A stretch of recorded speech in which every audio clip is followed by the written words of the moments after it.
الشيطان الرجيم بسم الله الرحمن الرحيم قل يا أهل الكتاب لا تغلوا في دينكم غير الحق ولا تتبعوا أهواء قوم قد ضلوا من قبل وأضلوا كثيرا وضلوا عن سواء السبيل۔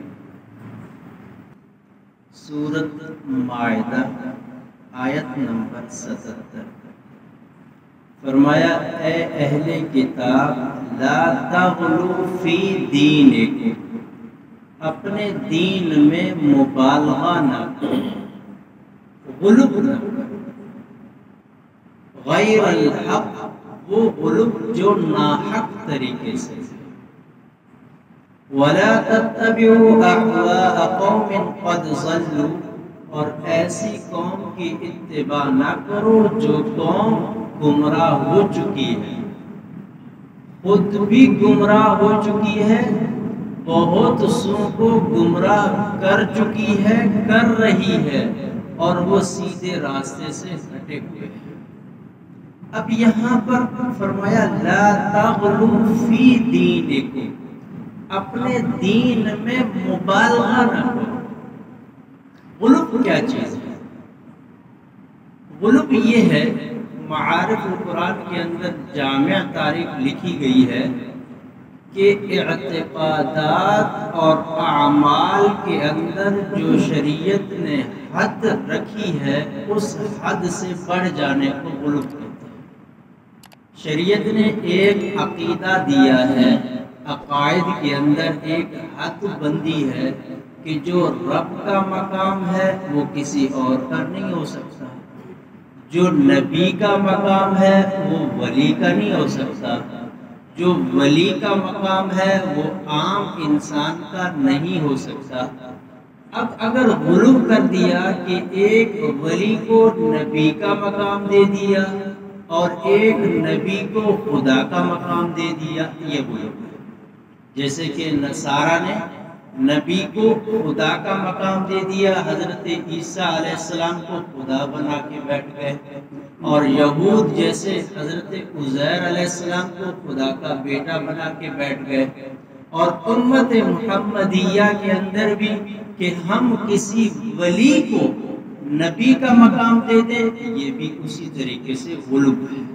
اس لیے نبی کریم صلی اللہ علیہ وسلم نے فرمایا، بخاری شریف کی روایت ہے کہ میری تعریف کے اندر مبالغہ مت کرنا، جیسا کہ امم سابقہ نے اپنے انبیاء کے ساتھ کیا، گمراہ ہو جاؤ گے۔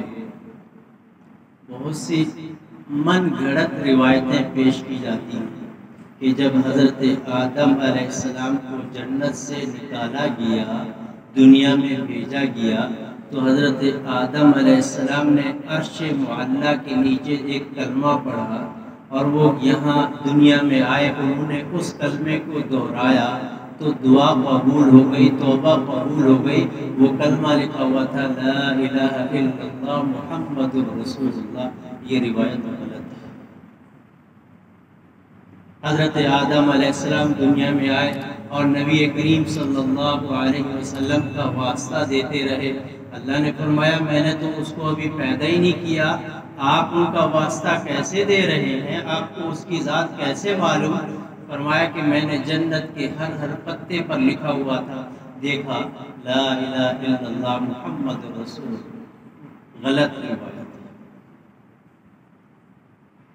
کہ یہ جو ہے کہ تمام انبیاء یہ دعا کرتے رہے کہ اے اللہ ہمیں آخری نبی کی امت سے بنا دینا۔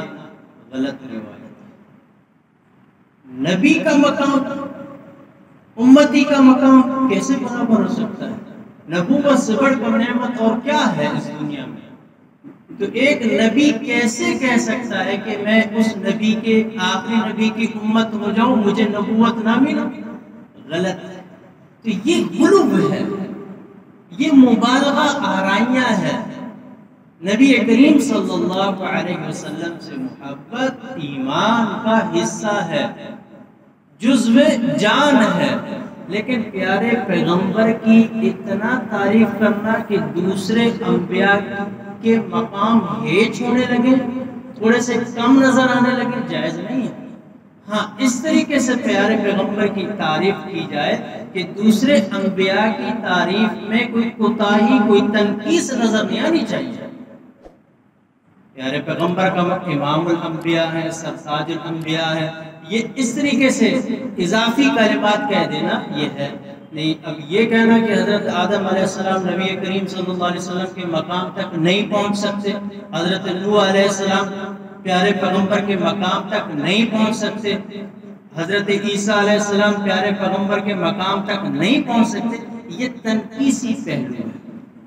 اس میں ان انبیاء کے نقص نعوذ باللہ ہمارے ذہن میں آتا ہے، شرعاً اس طریقے سے تعریف کرنا یہ درست نہیں ہے۔ فرمایا لا تغلو فی دینکم، اپنے دین میں مبالغہ آرائی نہ کرنا، کیونکہ مبالغہ آرائی دنیاوی معاملات میں اتنا نقصان دہ نہیں ہے جتنا کہ دینی معاملات میں مبالغہ آرائی نقصان دہ۔ شریعت نے ایک مقام رکھا ہے فرض کا، فرض کے بعد واجب کا، واجب کے بعد سنت مؤکدہ کا، سنت مؤکدہ کے بعد سنت غیر مؤکدہ کا، پھر نفل کا، مستحب کا، استحسان کا۔ اب ہم استحسان والی چیز کو اٹھا کر فرض کے درجے پر رکھ دیں، ایک واجب کی چیز کو اٹھا کر فرض کا مقام دے دیں، یہی مبالغہ ہے۔ نبی کریم صلی اللہ علیہ وسلم نے فرمایا کہ جس قوم نے مبالغہ آرائی سے کام لیا وہ قوم تباہ اور برباد ہو گئی۔ تو یہ مبالغہ آرائیاں کیوں ہوتی ہیں؟ اس کے اسباب کیا ہیں کہ لوگ خصوصاً دیندار لوگ کہ جو بھی جس فیلڈ میں ہے وہ کہتا ہے کہ بس اس فیلڈ والے جنت میں، نعوذ باللہ بس یہ ہے کہ ذہن بنا رکھا ہے کہ بس اب یہ ہے کہ مثال کے طور پر دیوبندی ہی جنتی ہے، ٹھیکہ لے رکھا ہے، بریلوی جنتی ہیں، کیا ابھی کوئی ہو گیا کیا؟ اہل حدیثی جنت، سب مسلمانوں کے لیے اس طریقے سے بات کرنا یہ مبالغہ ہے۔ اسی سے قومیں ہلاک ہوتی ہیں، اسی سے دینی نقصان بھی ہوتا ہے، اسی سے اجتماعیت کا شیرازہ بکھر جاتا ہے۔ مسلمانوں کے لیے جنت ہے۔ اب ہم یہاں سب امتحان دینے کے لیے آئے ہوئے ہیں، تو امتحان والے ہم ایک دوسرے کو کیسے پاس کر سکتے ہیں؟ آپ بھی امتحان دے رہے ہیں، میں بھی امتحان دے رہا ہوں، میں آپ کو پاس کر سکتا ہوں نہ آپ مجھے پاس کر سکتے ہیں۔ پاس تو تیسرا کرے گا نا جو امتحان میں نہیں ہے شامل، وہ کون ہے؟ میرے رب کی ذات ہے۔ دنیا میں سب ہم امتحان دینے کے لیے آئے ہیں، سب اس ذات کو راضی کرنے کے لیے اپنے اپنے طریقے انہوں نے بنائے ہیں، جو انہیں سمجھ آتے ہیں اس طریقے سے وہ رب کو راضی کرنے میں لگے ہوئے ہیں۔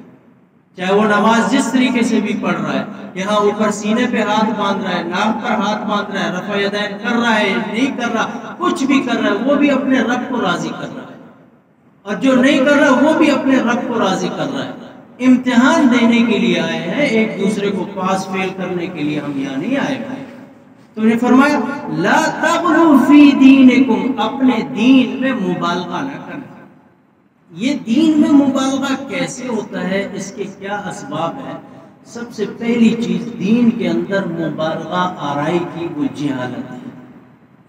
جہالت کی وجہ سے مبالغہ آرائی کہ رب کا مقام معلوم ہی نہیں ہے۔ اب عام آدمی کو بھی رب کا مقام دے دیا، کسی نے ہمیں تھوڑا سا نفع کیا پہنچایا، کسی کے تعویذ سے ہمیں کیا ایک دنیاوی فائدہ ہوا کہ نعوذ باللہ ہم نے اس کو پتہ نہیں کیا کہہ دیا، اب کیا بنا دیا۔ یہ جہالت کی وجہ سے بھی کیا ہے، یہ غلو پیدا ہوتا ہے کہ ہمیں ایک چیز معلوم ہونی چاہیے کہ یہ شریعت ہے، اس شریعت میں اس کا کیا حکم ہے۔ فرض کا ہے تو اس کی تبلیغ فرض، اس کا سمجھانا فرض، واجب ہے تو اس کی تبلیغ واجب ہے، اگر وہ سنت ہے تو اس کی تبلیغ سنت ہے، اس کو دوسروں کو سمجھانا۔ اب اگر ایک چیز ہے ہی سنت اور ہم کسی کو زبردستی کہیں کہ نہیں یہ فرض کا درجہ ہے، تو سامنے والا بدعت جائے گا، دور ہو جائے گا۔ تو یہ جہالت کی وجہ سے غلو پایا جاتا ہے۔ اور دوسری چیز محبت ہے، محبت کی وجہ سے بھی غلو پایا جاتا ہے۔ جیسے کہ مسالک کی محبت ہوتی ہے کہ کوئی کہتا ہے کہ فقہ حنفی ہی صرف صحیح مسلک ہے، کوئی کہتا ہے کہ فقہ شافی ہی صحیح مسلک ہے۔ یہ محبت بھی غلو میں آتی ہے، بسا اوقات یہ محبت بھی انسان کو ہلاک کر دیتی ہے۔ جیسے کہ ایک مرتبہ شواف حضرات نے ایک بہت بڑا اجتماع کیا تو انہوں نے اپنے ایک بڑے فقیہ کو بلایا، فقیہ نے بیان کیا، بیان کرنے کے بعد پلان تو تھا کہ کیا کیا کہنا ہے، کیا سوال ہونا ہے، کیا ہوگا۔ سوال بھیجا کہ نماز کے اندر سورۃ فاتحہ پڑھنا یہ کیسا ہے، نہیں پڑھیں گے نماز ہوگی یا نہیں ہوگی؟ مشہور واقعہ۔ تو انہوں نے کہا کہ نماز کے اندر سورۃ فاتحہ نہ پڑھنے سے نماز نہیں ہوگی، لیکن اس میں اختلاف ہے۔ بھئی کس کا اختلاف ہے؟ امام اعظم ابو حنیفہ رحمۃ اللہ علیہ کا اختلاف نبی کریم صلی اللہ علیہ وسلم سے۔ دیکھیں محبت، امام شافعی کی محبت مسلک شوافی ان کو کہاں تک لے گئے۔ احناف کی باری آئی، احناف نے بھی ایسے کوئی بڑا مجتہد بلایا اور ان کو بھی وہی پڑھایا کہ کیا ہے، کہ پھر اس کے بعد پھر سوال کیا گیا کہ اگر کوئی شخص جانور ذبح کرتا ہے اور وہ تکبیر کہنا بھول جاتا ہے، وہ جانور حلال ہے یا حرام ہے؟ کہتے کہ اس کے اندر اختلاف ہے۔ بھئی کس کا اختلاف ہے؟ امام شافعی رحمۃ اللہ علیہ کا اختلاف اللہ تعالیٰ سے۔ غلو، محبت، اس محبت نے انہیں کہ حب الشیء یعمی، انسان کو محبت اندھا کر دیتی ہے۔ جیسے کہ آج کل کے جیسے ہمارے وہ جو ہے نا وہ ورکر ہیں، کوئی کہتا ہے کہ ہمارے لیڈر کا استقبال کرو گے تو حج کے برابر کا ثواب ہے، کوئی کہتا ہے کہ آپ رمضان میں ووٹ دینے کے لیے آؤ تو آپ کا اتفاق نہیں ٹوٹے گا، کوئی کہتا ہے کہ پیارے پیغمبر کے بعد اگر کوئی لیڈر آیا ہے تو آج کا وہی آیا ہے۔ محبت، اس محبت سے غلو یاد رہے۔ تواریخ کی کتابوں میں زیادہ تر اسی سے کام لیا گیا ہے، جو آج جو ہے نا کہ تاریخ میں لکھا ہوا ہے، تاریخ میں لکھا ہوا ہے، تاریخ مورخین آج کے صحافی برادری برابر ہے، جس کا جس طرف ذہن ہے وہ اسی کے دلائل دے رہا ہے، چاہے وہ بڑی پیچھے بھی چلے جائیں، آپ پیچھے کسی بھی تاریخ کی کتاب اٹھا لیں، مورخ اور آج کا صحافی اور کالم نگار مزاجن دونوں برابر ہیں، جس طرف میلان ہوتا ہے تو قلم اس طرف جھک جاتا ہے، پہلے میلان کی طرف قلم جھکتا تھا، اب لفافے کی طرف قلم جھکتا ہے وہی چیز۔ فرمایا لا تغلو فی دینکم، اپنے دین میں غلو مت کرنا، غیر الحق، ناحق طریقے سے، ولا تتبعوا اهواء قوم قد ضلوا من قبل، کہ اس انسانیت کے اندر جو بت پرستی آئی ہے وہ بھی غلو کی وجہ سے آئی ہے۔ ود، سوا، نسر، یغوث، یہ بتوں کے نام ہیں، یہ برگزیدہ شخصیات ہیں۔ ود کے بارے میں آتا ہے کہ یہ حضرت آدم علیہ السلام کا بیٹا تھا، کہ جب ان کا انتقال ہوا تو شیطان آیا انسانی شکل میں، کہنے لگے بڑا ہی اللہ کا بندہ تھا، بڑا اللہ والا تھا، یقیناً کچھ دنوں کے بعد آپ لوگ تو بھول جاؤ گے، کیوں نہ ہو کہ ان کی ایک صورت بنا کے اپنے گھر میں لگا دو، جب دیکھو گے تو یاد تو آ جائے گا نا کہ وہ اللہ کا بندہ تھا۔ یہ بات تو صحیح ہے کہ جب اس کو دیکھیں گے تو خدا یاد آئے گا، اس کے کارنامے یاد آئیں گے، اس کی عبادت، اس کی للہیت، اس کا خشوع خضوع سب یاد آئے گا۔ تو انہوں نے اپنے اپنے گھروں کے اندر وہ ود کی صورت لگانا شروع کر دیا۔ وہ نسل گئی، بعد والے آئے تو انہوں نے کہا کہ یہ تصویر عبادت گاہ میں ضروری ہے، تبھی تو ہمارے سب بڑوں نے اپنے اپنے گھروں میں لگائی ہوئی ہے۔ تھوڑی سی آ گیا، میلان آ گیا، تیسری جب نسل آئی اس نے کہا ہمارے بڑے تو عبادت ہی انہی کے کرتے تھے۔ اسی وجہ سے کہتے ہیں کہ مشتبہات چیز سے جب پتہ ہو کہ ایک چیز ہے تو جائز، لیکن اتنے حد تک ہے کہ میں اس کو کروں گا تو میرے بعد والے اس مستحب چیز کو فرض کا مقام دیں گے، فرمایا کہ چھوڑ دینا چاہیے تاکہ آنے والے لوگ گمراہ نہ ہو جائیں میرے کسی عمل سے۔ تو آگے فرمایا قد ضلوا من قبل واضلوا كثيرا وضلوا عن سواء السبيل، 3 مرتبہ ضلال کا لفظ فرمایا کہ خود بھی گمراہ، دوسروں کو بھی گمراہ کیا، اور ایسے لوگ سیدھے راستے پر نہیں ہیں۔ دعا ہے کہ اللہ تبارک و تعالی ہمیں افراط تفرید کے درمیان دین سمجھنے کی توفیق عطا فرمائے۔ وآخر دعوانا الحمدللہ۔